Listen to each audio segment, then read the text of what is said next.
All right, recording in progress. That's always a good thing. Oh, this one and this one. Okay, I think all the buttons are working. Ladies and gentlemen, you're listening to the We Be Free radio show, Brain Food from the Heartland.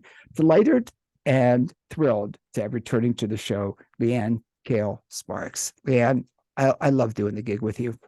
I do too. I love coming here and talking with you. We have so much fun. We do, and you're so interesting, and I Oh, love thanks. again, and yeah, your background, everything about your books, and we've got something exciting to talk about. Every Most Miss people just say that's peculiar, but I like that you say it's interesting. peculiar that you're.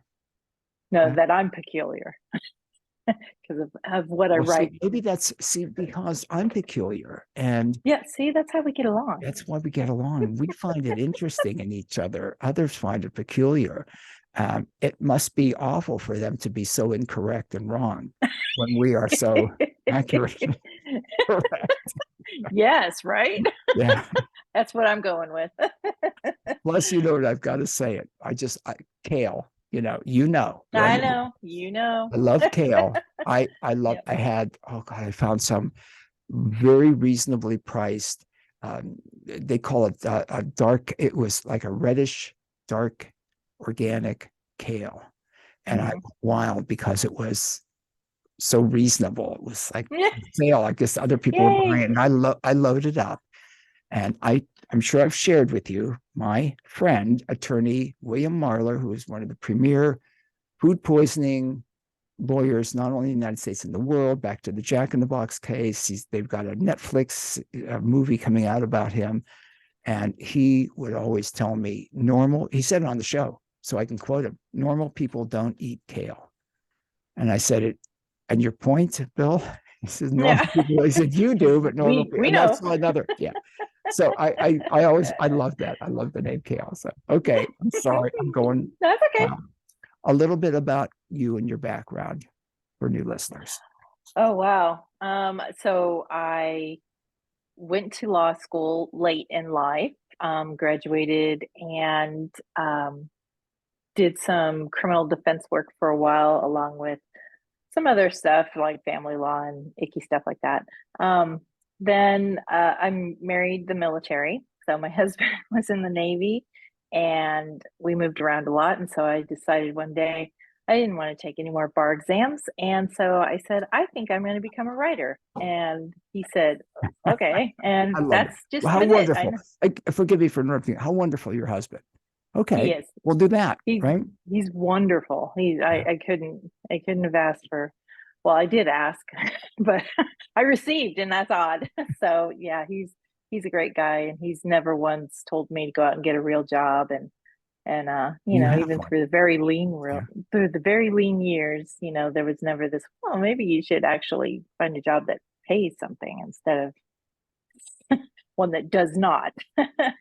But now that things are going well and everything, Can so can we go back and you've been with him how long? wow, going on About. 20 years. Wow, that's We've been wonderful. married for 13.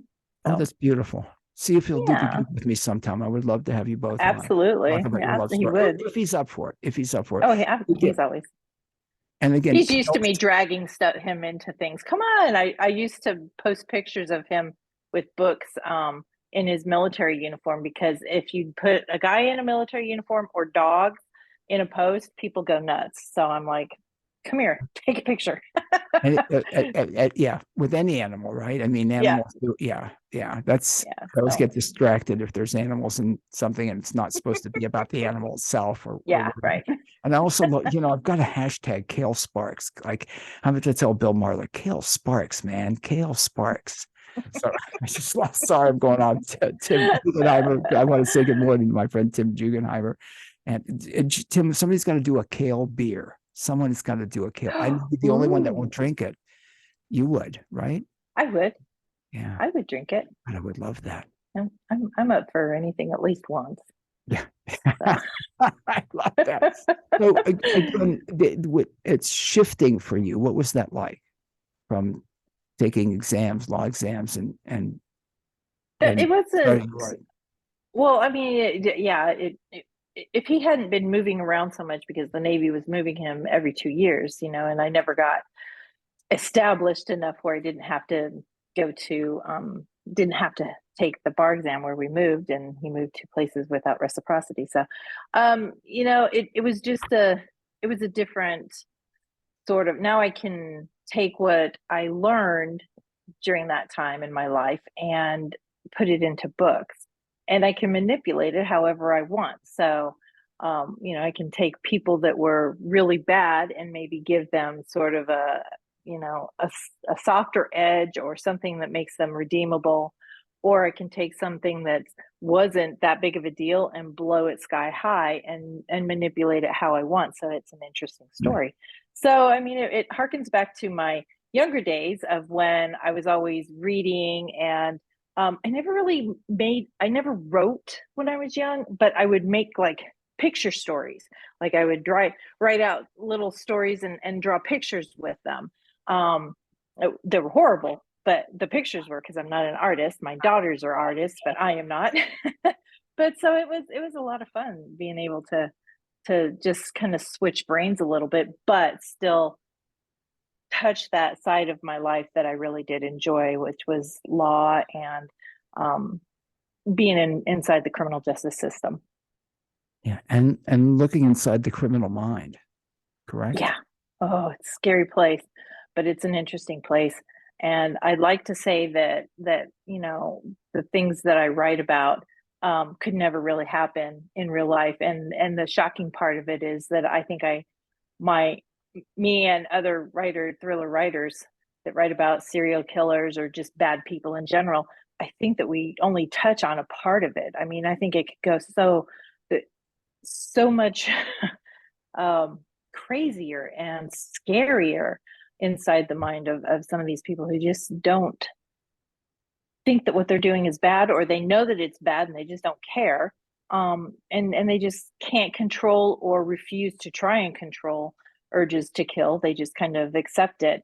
So, I mean, as bad as some of my villains are, I Yeah. think that Very bad. there's some out there that are equal or worse, and that's a scary thing to think of. It is. It is it is. And with all the uh, profiles of them, the actual uh, serial killers, and Mhm. it's just it's pretty horrifying. Do you ever, Leanne Kale Sparks, how do I want to say this? Scare yourself when you get in deep creating the character? I scare yourself. Um, I don't. Maybe that's not a good word. it's a whole Freak different yourself out. mind. Go ahead. If I'm watching a TV show about true crime, yeah, there are many times that I'm looking at it through, fingers going, oh, getting cringeworthy and thinking this is horrible. But when you're actually sitting and writing it, you're looking for that next big twist, or that next, something that's going to make the reader go, "Ooh, that's interesting." Or, so it's not real. I know it's not real because I'm sitting here thinking, how can I manipulate this so that it's, as bad as it can get without going over. And I mean, at Christmas, I got this big, huge, I mean, the thick book about criminal investigations, complete with all sorts of pictures and stuff. And I can look and go through that when I'm doing research and stuff and it not bother me. But if I see it on TV, like in a TV show or a true crime show, then it bothers me a lot. So it's just a kind of a different mindset. I'm always looking to see how I can engage the reader and get them more invested in the story and make them have that ooh gross moment or that oh wow moment. So it's different because I know that, like in Every Missing Girl, I know Frankie isn't real to Well, me. let's talk about She the new seems book. real in my head, Sure. but I know that the situations I'm putting her in or putting other people in Yeah, are no, there. I'm manipulating. Yeah, that's interesting. I'm talking with Leanne Kale Sparks, her new book, Every Missing Girl. We've certainly talked a bit about the Wrong Woman. Wonderful reviews, by the way. Yeah. I'm really happy with it, and I'm ecstatic about the reviews I'm getting for Every Missing Girl, because it's got a major twist at the end, and so it was a little bit touch and go there of how it was going to be received. And so I'm glad that I stuck to my guns and did it, because I think it was the right move. Oh, Leanne Kale Sparks, you glad you stuck to your guns on the move? You mean? I mean, on No, on the twist in at the the end or story, the every whole? missing in every missing girl, there's a major twist at the end, Hmm. and there was some pushback from a little bit from my editor, and it's not the normal type of ending. It does have a major twist, and so I did kind of pause a bit, but I thought, no, I'm going to do it anyway, and so I was a little worried about how that was going to be received by readers, and And so far it's been really good. and respect to the editors because they're knowledgeable and they've got a lot of experience. Yep. Sometimes you have to say, you know what, this is I mean I can't. I would say, yeah, I really appreciate and you listened. Obviously, you listened and you became thoughtful about it and stuck to what you wanted to do. And I admire you for that because again, I can see if I was writing something and an editor and a knowledgeable editor, an experienced editor said, maybe they're right, and you stuck Yeah. to it, and it's worked out beautifully. Give us a And little I bit of the think, plot. Oh, go ahead. well, okay. Well, I was just gonna say a really good editor will tell you that these are just there's my dog. um, they'll say, this is my advice, and so you take it or leave it. So that's Good. editors know. But the story, so this Is the doggy time, coming in, by the way? Is the dog going to no, come in? I can see the dog. he's downstairs barking. Oh, She's downstairs barking, probably getting a delivery, or she just wanted to be part of the show. But well, if she wants to come in, she can be part of the show as far as I go. yeah, she's not allowed upstairs because she eats everything. But so whereas in The Wrong Woman, it was Kendall who had the missing best friend, and Kendall. that was the storyline, and so we had to work through her emotions of having somebody so close to her, um, and she wasn't really supposed to be investigating it, and how that all came about, and so we get to know Kendall that way. But Every Missing Girl, we're going to see a different side to her because she has a real hard time, because she does her whole job is finding lost children and bringing down the bad guys and that do horrible things to children. But now it's Adam's niece who is missing, and she's gotten really close to Adam and his family, and she knows his niece Frankie. And when she goes missing, there's a really hard.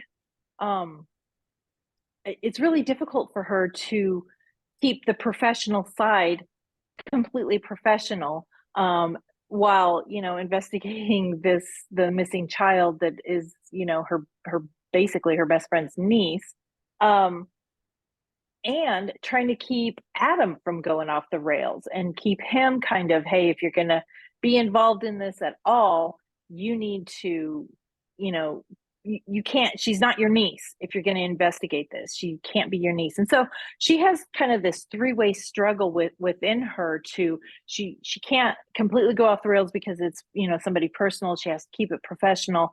But how do you do that when you know these people and you have to ask hard questions?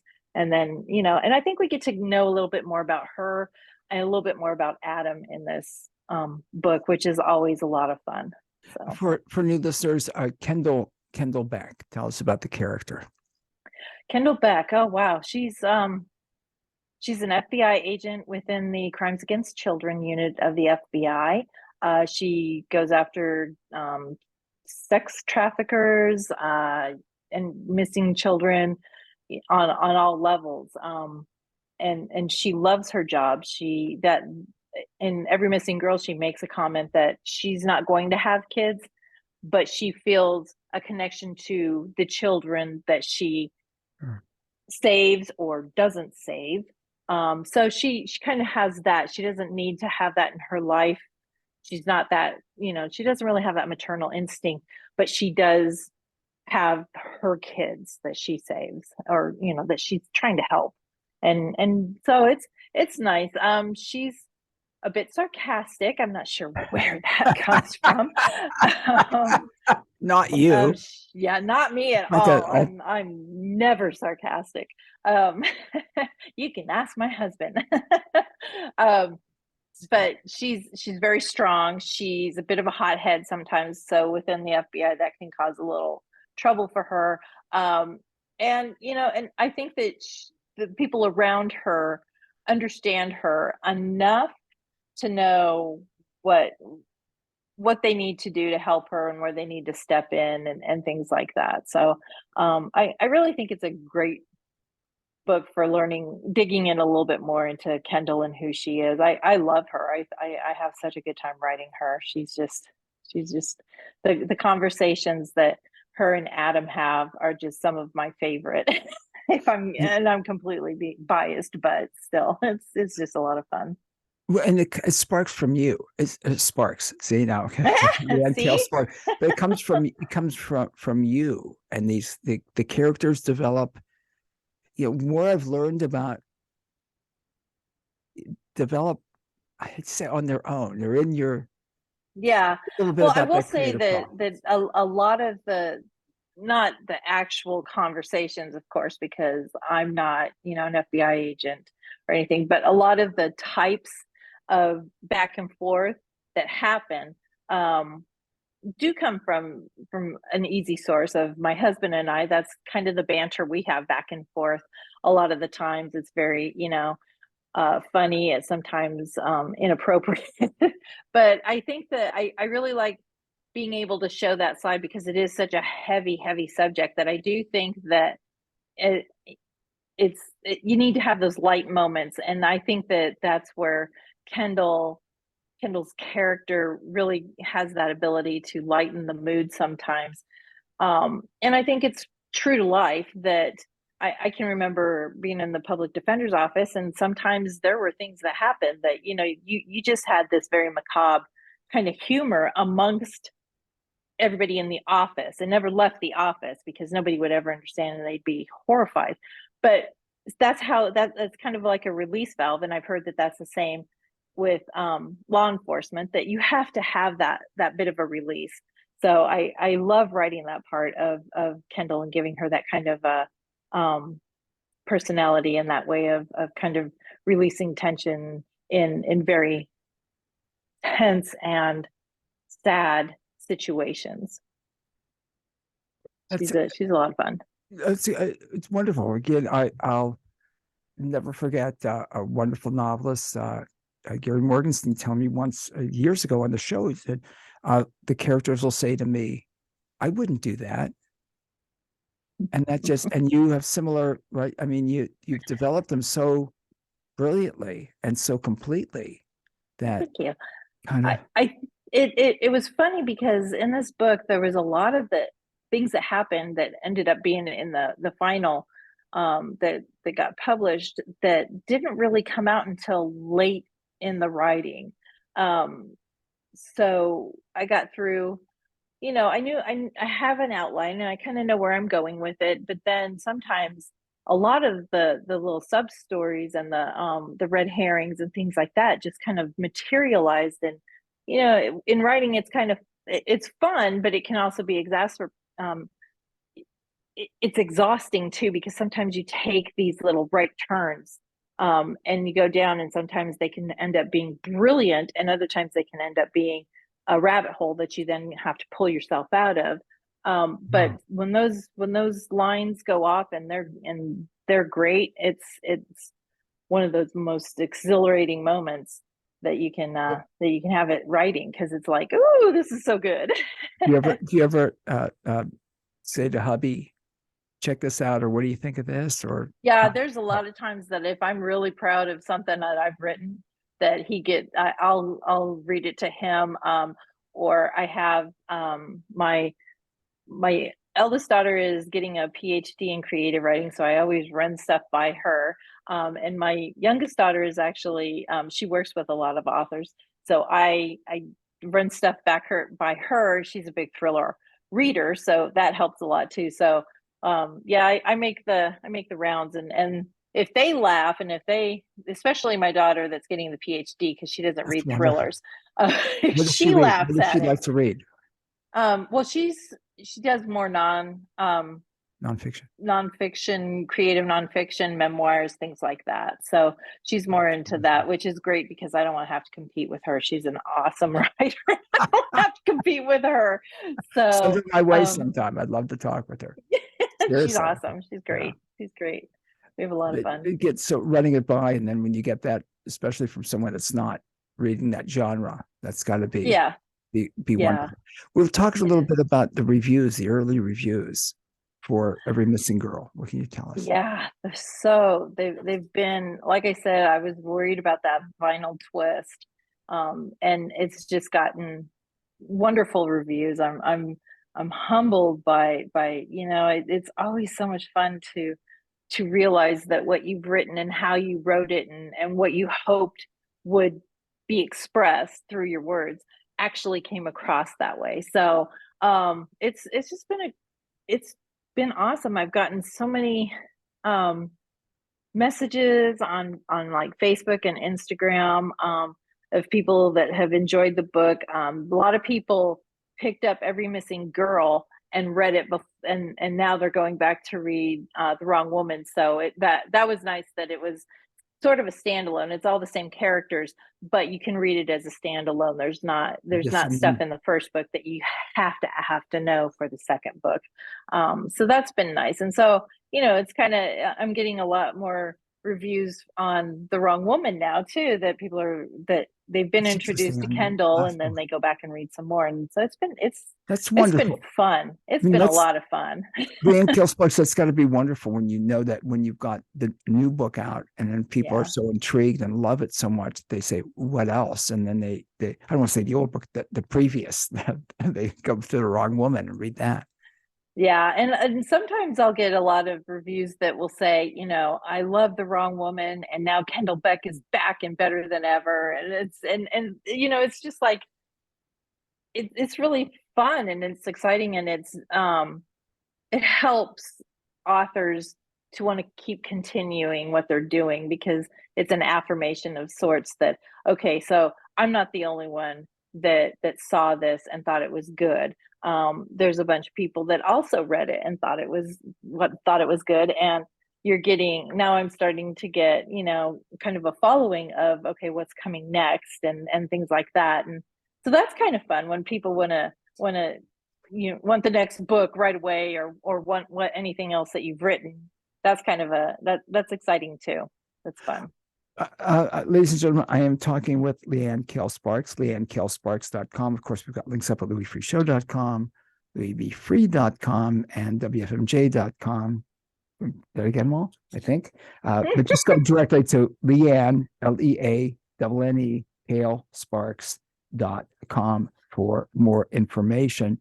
The book, again, with this being new, and me who have never written anything more than some blogs, I guess you call them, does it make you want to write? Or you're certainly working on something.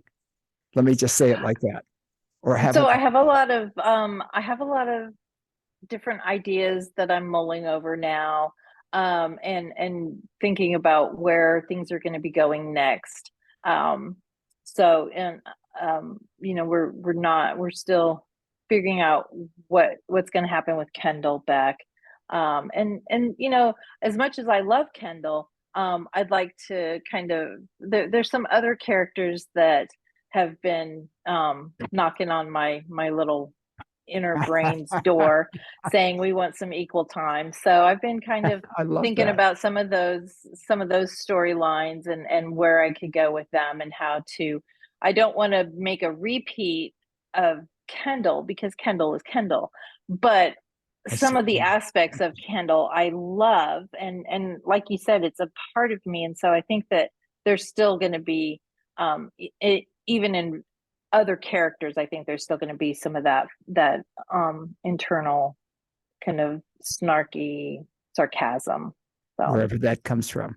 Wherever, I don't know. It's like when I sit down to write, it just comes out, and when I get up and walk away, I leave it at the computer. Yeah. Well, No, I don't. I was gonna say maybe.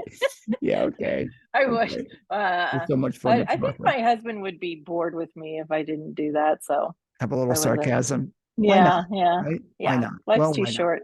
Yeah, that's yes, Have some yes, it fun. certainly is. When you again with that creative process, again, that always flowing and always getting new characters and coming coming up with that. Oh, I hear the doggy. Oh I, no, I she's just so no, it's sweet. okay. It's okay. Let's talk a little bit about your love of dogs. Oh I've got gosh. that in my notes, and I yeah, just let me just I have a little portion on my website. If you go, there's and under the about me, there's a whole section about dogs, and I have grand dogs, and I have my own dogs, and I have my angel dogs, and there's just they just complete the family, especially now that we're empty nesters. They are our babies, and so our latest one is Winchester, the Corgi, and I got to tell you, the German Shepherds with the Winchester. Corgi, oh, Are they're they just great? hilarious. They're just he's such a little, you know what? Sometimes he's No, just tell me.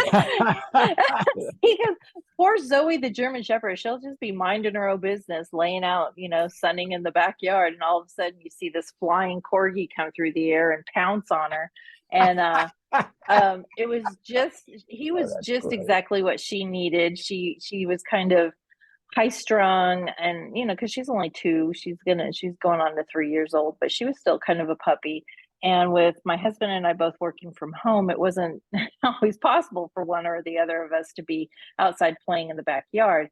So this has really filled a need for her, and I've always wanted a corgi, and so I finally talked my husband into getting a small dog, and it's just been the best thing. And I mean, we just have a love of dogs. We love German Shepherds. We've owned lots of German Shepherds, but we're expanding out. My daughter has Yeah, a you've got pity and now has a Norwegian Ridgeback, and her there and her sister also lives with them. oh wow. Cody is the Norwegian Ridgeback, and his sister Riley lives with them too. So I love the pictures. I love the pictures. it's so I'm great. getting lost. I'm sorry. I've got to pay attention. That's okay. At That's okay. leannkalesparks.com. If you look, that you've got great pictures. I love the picture of the corgi with the light.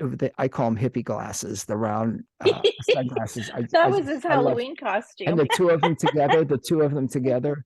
Yep, You know they what I were used to fun. do for Fun. Halloween? I would actually comb my hair and put a suit on, shave and put a suit on for Halloween. So Wow. it looks different than I usually do. Well, uh, Oh, yeah, I don't have Melinda. a suit now to put on, so I still know how to tie a tie though. I love the pictures, and again, they're so Thank and you you. advocate for the animal shelters, and I that's do. absolutely wonderful. Yeah. Well, there's a lot of them out there, and they need a lot there of are, help. And they and all I do. have a friend that's in Missouri that runs a min pin rescue, and so that's I see a lot of her posts and stuff, and Run. So so what? I'm sorry. min pin, a miniature pincher Okay. rescue. I Yeah, know. they're really cute. They're really cute. So um I'll send you a link Yeah, to please. Yeah. her stuff, because she that's not what she loved min pins, and then all of a sudden she just kind of got swept up in this. And so if anybody wants to donate to that, I've got also Yeah. links on my website to other Other shelters. rescues Right. and organizations that help. So And they're all pitch in overwhelmed. wherever you can. They're They all are. overwhelmed, and be it a dog, a cat, a bird, a rabbit. I know that people are dumping rabbits. If you don't mind, Leanne, this No, I time of don't. year, we rabbit lovers are always concerned as Easter approaches, and not the religious Easter folks. I know Lent started Today. today. Today. Thank you. Ash And Wednesday. Ash Wednesday. I'm sorry. Thanks. I'm not. No, that's it. I know, and we feel again, not the religious. Please hear what I'm saying, but people buy rabbits for some reason and they dump them. I mean, they've been dumping them like wild all the time, but it's Yeah. always concerning because their unscrupulous stores will push rabbits for Easter. And I Yep. just, let me do, if you don't mind, quick disclaimer. Mm. They're not dogs. They're not cats. They're prey animal. Believe me, I've had dozens of rescues over decades, and they're not for kids. So the one thing it's always interesting to me when people say, well, I got to teach my child responsibility. And my response is always, why don't you have another baby and teach your child responsibility? Oh, well, it's your job as a parent to teach your child responsibility, not a pet, Yeah, not a exactly. dog, not a cat, certainly not a rabbit. Mhm. And the one line we always use: you wouldn't buy your child a reindeer for Christmas. Why would you buy a rabbit for Easter? But so Well, please I think the help the problem, that part of the problem with buying rabbits and bunnies at Easter time is that, unlike dogs and cats where people do still abandon them, but they will now start taking them to shelters and things. But rabbits, they figure, oh, well, they can survive out in the wild. And yes, it's that's like, what it's horrible. What are you talking about? You can't just let them go. yeah, You know? they're domesticated rabbits, and you're Mhm. sending them to a death, a Mhm. horrific death. Hawks will get them, other animals will get Yep. them, they'll starve. They'll Yeah, starve. Yeah. and It's just but not my right. response to that over the years, Leanne Kale Sparks, is, so you see rabbits outside and doing well, so that's why you took your rabbit to the park or just put it in your backyard or whatever. I said, well, I see children outside. You wouldn't think of Yep. putting a child out and say, well, they Yeah. could survive. I see other kids, they're doing, I see, it's just, Yeah, right. yeah, I It's just, just, it is the same. excuses for bad behavior. So please be Yeah. cautious. And again, what I've learned so much about dogs and cats and rabbits as therapy animals. And we're talking earlier, I had some folks in from the library about, reading to dog. I never really understood. And they also there's a wonderful lady locally, Sarah Coyne, and my friend Sassy, that has a rabbit rescue, and they'll do reading to rabbits. And at first, when I heard about reading to dogs, I thought, okay, that's cute. Not till I understood that, of course, the dog's not judgmental. The dog isn't going, and as human, as much as you would listen to a child read, as much Hmm. as you wouldn't want to correct them, or, some body language, they mispronounce a word, you kind of cringe up or make a note Or of it. smile. Yeah, Yeah. or the kid's going to get, the dog, the rabbit, whatever is just going. And therapy animals at nursing homes, and Hmm. every said the dogs, animals are incredible. They are. They are. I mean, they just know when you need a hug. I mean, if I'm sitting up here in my office for too long working, pretty soon Win will come running up and he'll want in my lap, and Isn't he that just wants to something? snuggle in, and it's just Yeah. like, oh, okay, he needs some mama time, and it's perfect because I am always up for that. And so I Sure. think that it's just his way of saying, hey, let's touch base, and because Yeah. he's hanging out Isn't downstairs that with dad and his big sister. So isn't that wonderful? fun. Yeah, I've it's told fun. this story. Forgive me, regular listeners, but I remember when we had a cat, and a rescue, of course, and a rabbit had died. It had a difficult background, became very loving, close, and I was very sad. I was depressed. I was just really, Yeah. really beyond sad about his death. And the cat who had would not would not leave my side. I mean, it was Hmm. amazing. She would sleep, but she'd lay over me at night. And again, not to be crude, but anytime I turned the shower on, she'd run out. Hmm. She'd run away. She'd hear the shower. I came out of the shower once, and there she was sitting on the rug, just like waiting for me. Hmm. She pushed her way in once when I was sitting on the when I was on the toilet Yeah, again. of course, And always. and it was weird. Stared at me. She Yeah. knew I was sad. She sensed the sadness and wanted to Yep. be with me. And I'll never. I'm sorry, I get emotional. I'll never forget that. It was, Yeah. Oh, they're because amazing. I'd be sad and I'd pet her and play with her, and it would kind of, yeah, Yeah. they sense that.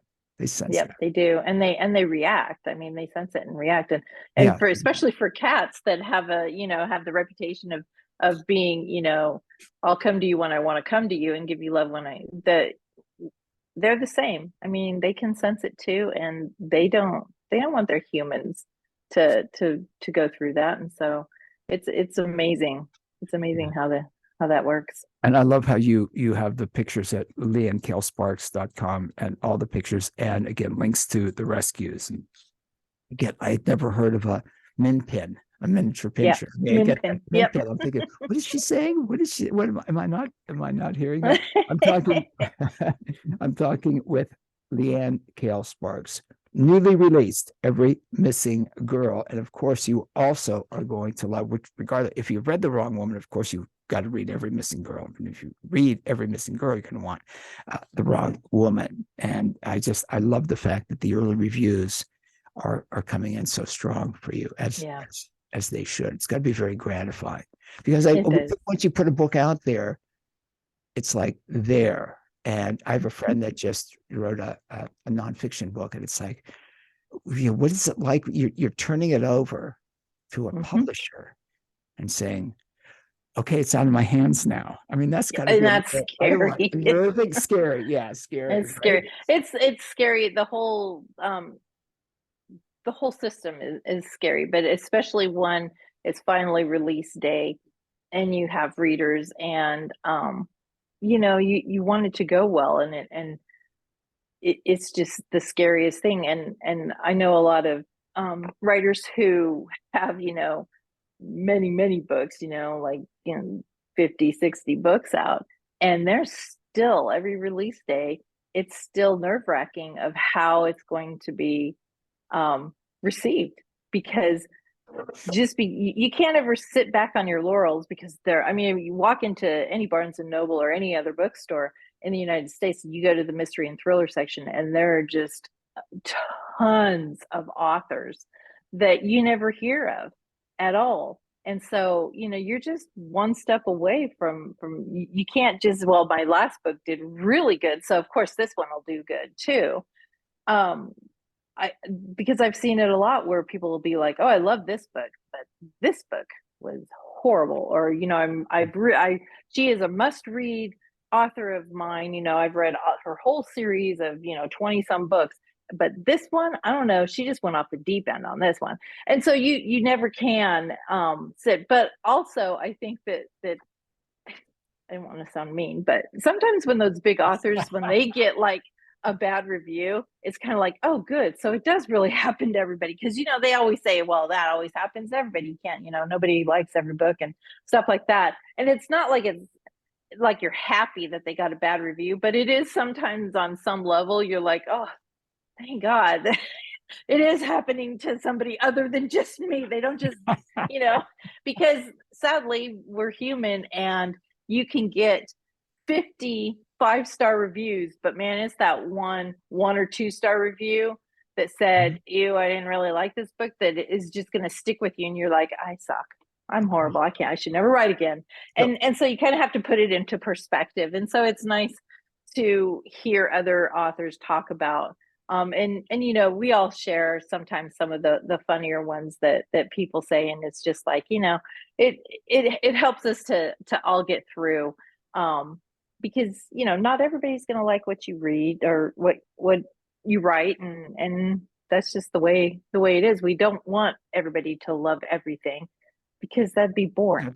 We'd all be writing the same book. Well, it would be. That's how I feel about music. If there was only one style of music that everyone liked, it would, food.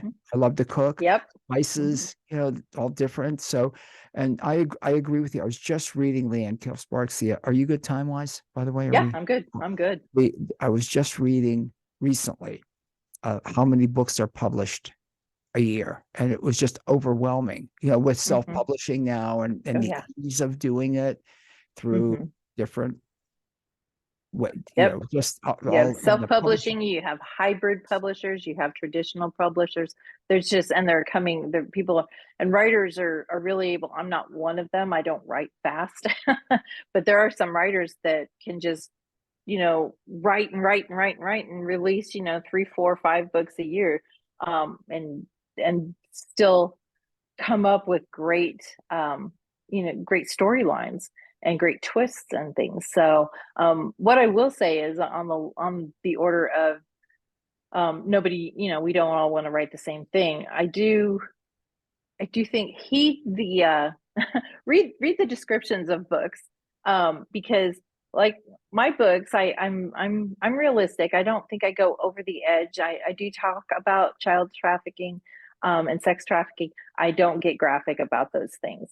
But if you don't like those things and you don't, my books are dark and they're kind of gritty and they're kind of, they deal with kind of sensitive issues.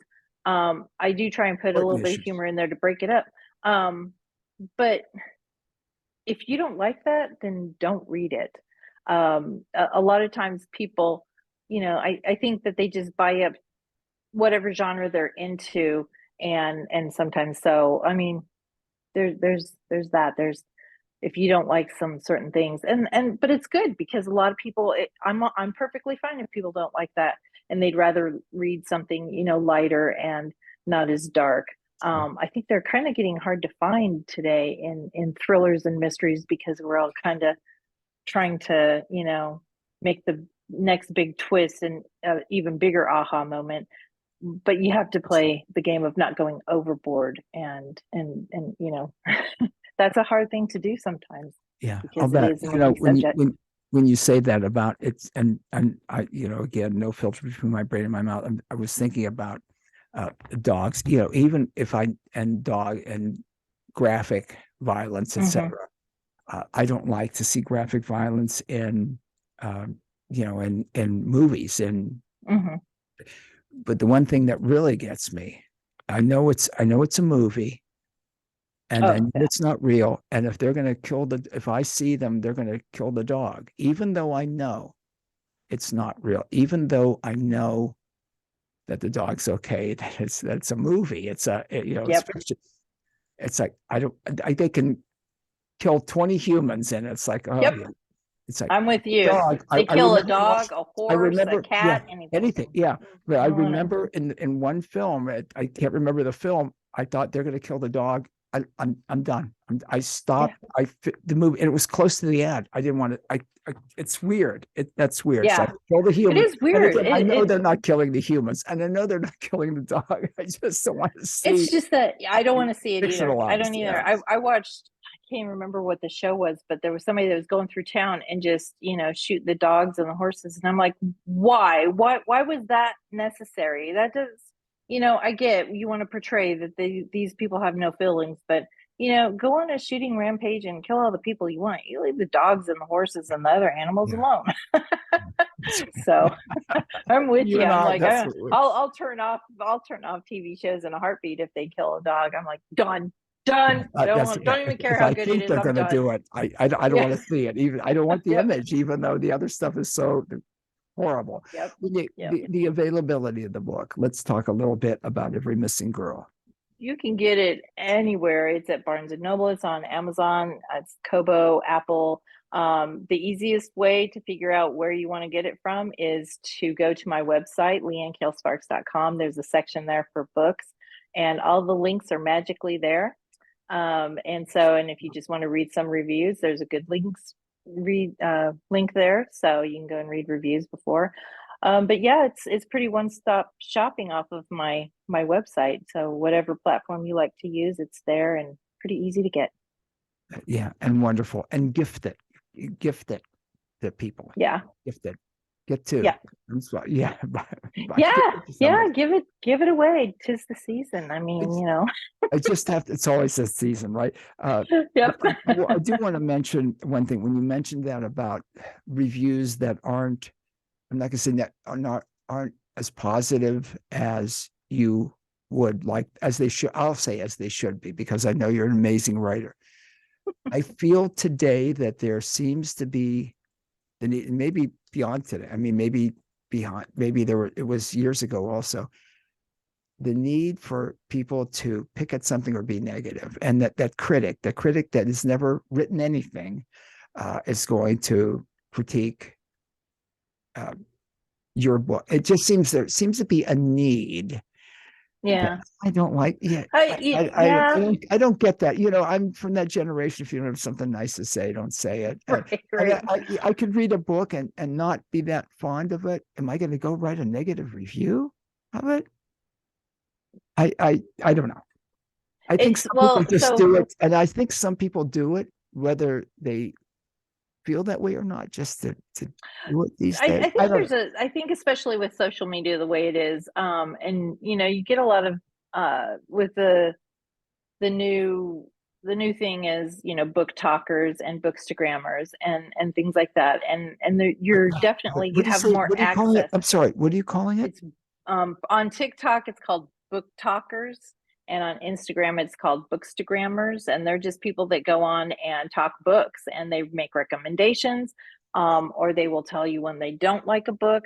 And I think that social media has definitely opened that up, because I was talking to my husband and my daughter about this. Is back in the day when you would read reviews, people would say, like, if it was a review for my book, they'd say, Sparks did this and Sparks did that, and now they use your first name, because they there's more interaction with readers now than there ever were. So I'm getting a lot of, you go through and read my reviews and they're like, Leanne did this and Leanne did that, and it's Interesting. much more personal. But so I think that that social media kind of opens that up, and I mean, there's much more access to readers now, and it's instantaneous, whereas before, like back when Stephen King was first writing, and some of the others, they would get fan mail. I mean, your fan mail, you don't get fan mail anymore, really. You get people that message you through all of your social media, and so it's instant gratification. So it does feel more personal to them, like they do actually know you and stuff, because they follow you on social media, they see what you do during the day. So and I think that there's always going to be that subset of people who sit behind their computer, and they have the anonymity of it all, and they can just say whatever they want. And so yeah, I think that there are times when that comes out. But like I said, not everybody's going to like my book, so I take those and I read those bad reviews too, and I give weight to them, because if if if it's just somebody that's just like, I didn't like the book, and I don't think you should ever tell anybody that they shouldn't read a book. I mean, you can tell people that you didn't enjoy the book. You Yeah, can tell I people agree. why you didn't enjoy the book. But to say, if don't buy this book, it's horrible. Well, how do you know that somebody else doesn't like a horribly written book, Or it's not. Yeah, So it's not for you, but it's for somebody else. But I do think that sometimes there is some of those, they just want to, it's like they want to be an expert. yeah, And yeah, sometimes yeah. being the expert is saying, well, okay, yeah, she did this and that, but it wasn't that great. This was wrong with it, and that was wrong with it. And but if one person says it, then it's like, okay, they didn't enjoy it. That's just fine. If two or more people are starting to say the same thing, and then I think you start to take a look at it and say, okay, is there something that I need to tweak there in the next book? Is this a problem? Or sometimes you'll get the, I would have given this 5 stars except for this. And so sometimes they can be truly constructive criticism if you It's read them in different. the right Yeah, way and not take it personally. And I got to tell you, if you're a writer and you don't have thick skin, you shouldn't be a writer, because people have opinions that's and great. they do not care about giving them. And so you do have to kind of take that and look at things, and take the emotion out of it, which is hard to do. I mean, even with edits, when I get them back the first time, I'm always telling my editor, well, not telling my editor, I'm always telling my husband, my editor doesn't know what they're talking about. But then you calm yourself down, and then you go back through and you're like, oh yeah, they're right about this, they're right about that. Same with reading reviews, I think. You go through and you're like, oh, they just didn't get the book, they didn't understand or something. But then when you can take the emotion out of it, then you can glean some things. Okay, Sometimes you don't, but that's sometimes you interesting. can. Yeah, depending on the how it was written, if it's more constructive or if it's, and when you say that again, I go back to food all the time because I like to cook. Used to love to cook. I like to cook. I know that a lot of the things I make, some people close aren't going to like. Mhm. That's the beauty of it. I'm not, I mean, if I like it, I'm cooking it for me. I'm not cooking for other. I like it. I like Yep. it.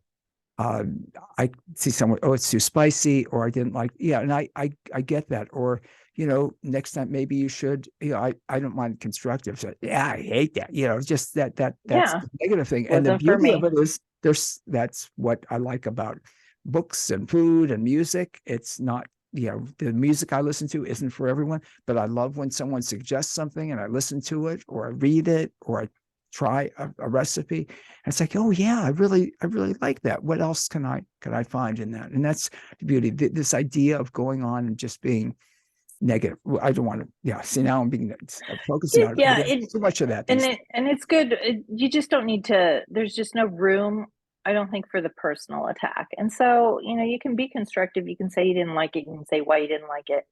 And then that's helpful for the next reader because, I mean, I think one of the best negative reviews I got was, it said all over it. It was like for fans of Karen Slaughter, and I'm not a Karen Slaughter fan, but if you like Karen Slaughter, you'll love this book. And she didn't like it, but she never went after me and said I was a bad writer or it was, a bad book. She just said, I didn't enjoy it. If you like this kind of thing, you will enjoy it, but I did not. And so that's the kind of constructive criticism. You don't need to Yes. badmouth the author. You don't need to say they don't know what, they should go back to school and learn how to do this, or they should, talk to more. Man, I always want to know what did they write? What did you cook? What recipe did you create? What did Right. I mean, and it's always kind of funny that, sometimes we joke about, well, okay, would you like me to come into your job and tell you what you're doing wrong in your job when I don't know what you do in your job? So, but part of that is, we're putting it out there for public consumption. So some of it is just a suck it up, you're doing it. And so people are going to have an opinion about it. And if you don't want people to have an opinion about it, a negative opinion about it, then don't put it out there because somebody is going to have a negative opinion about it. And if you can't take it, then don't get into this line of work. Just don't. Because, and that is something that I'm glad I went to law school first because you're always constantly getting told where you're wrong, what you're doing wrong, and you grow a thick skin because it's not personal. If you get out, and especially in criminal law, you have somebody's life, actually their freedom and liberty hanging in the balance. So it was good training for me. So you can't, well, yeah, you can insult me, but I think I have fairly thick skin that I can let most of it roll off my back, and the stuff that I can't, then I just try and brush away as they don't know me. They don't. Visit with the doggies, and it'll. Oh yeah, that's all. It's all good. They love me, and so of course that's all do. I need. And you love them, of course. I do. I always have so much fun talking with you. You're so wonderful, and your energy is always so great. Kale Sparks. I just love coming on and talking to you. Well, we'll do it. I love hanging out with you. I love hanging out with you too. I think it's wonderful because we talked about Every Missing Girl last time.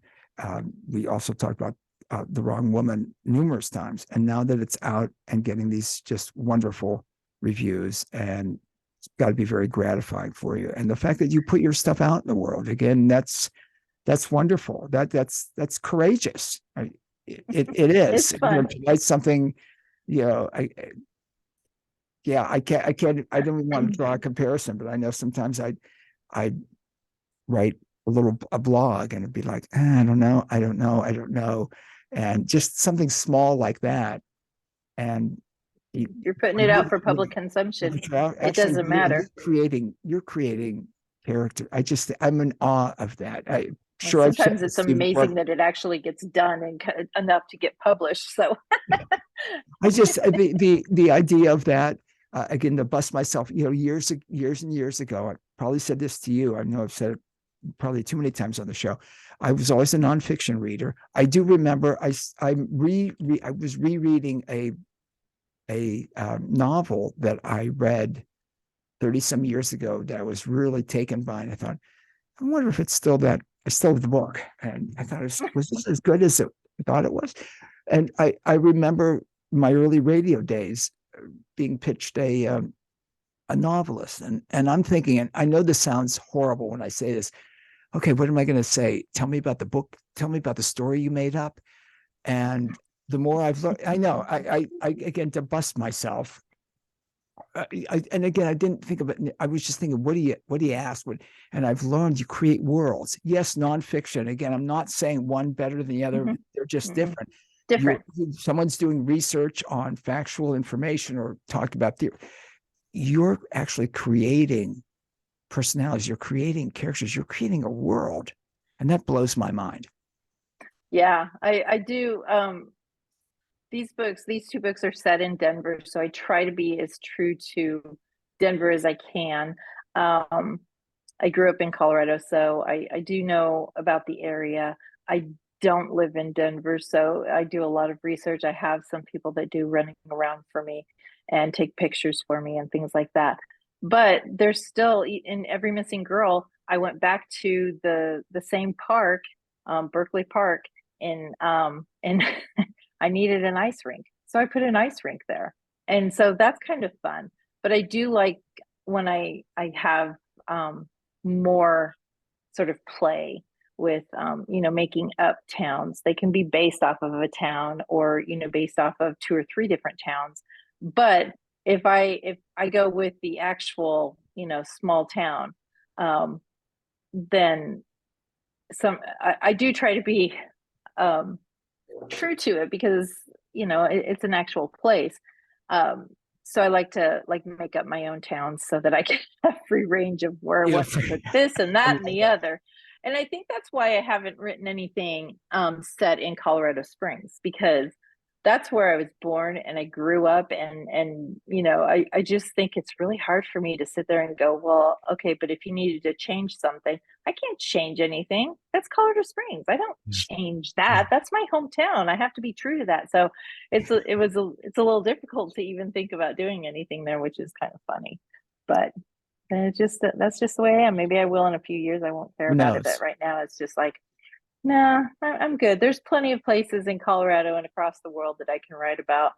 I'll go there and make up my little stories. There you go. I love that.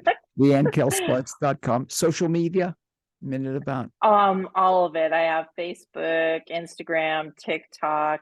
I'm not really active on Twitter, so I don't even know if I have a Twitter anymore.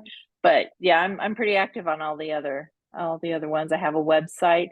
You can go to my website at LeanneKaleSparks.com.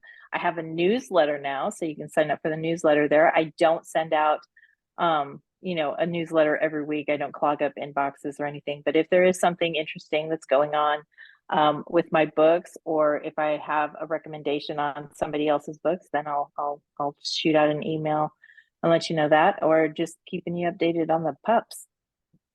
Which everybody wants to know. Check out the pictures. You'll get lost. And I mean, I do. I'm just like, oh, look at that! Oh, look at that cute picture! Oh, look at that! I know. I love that.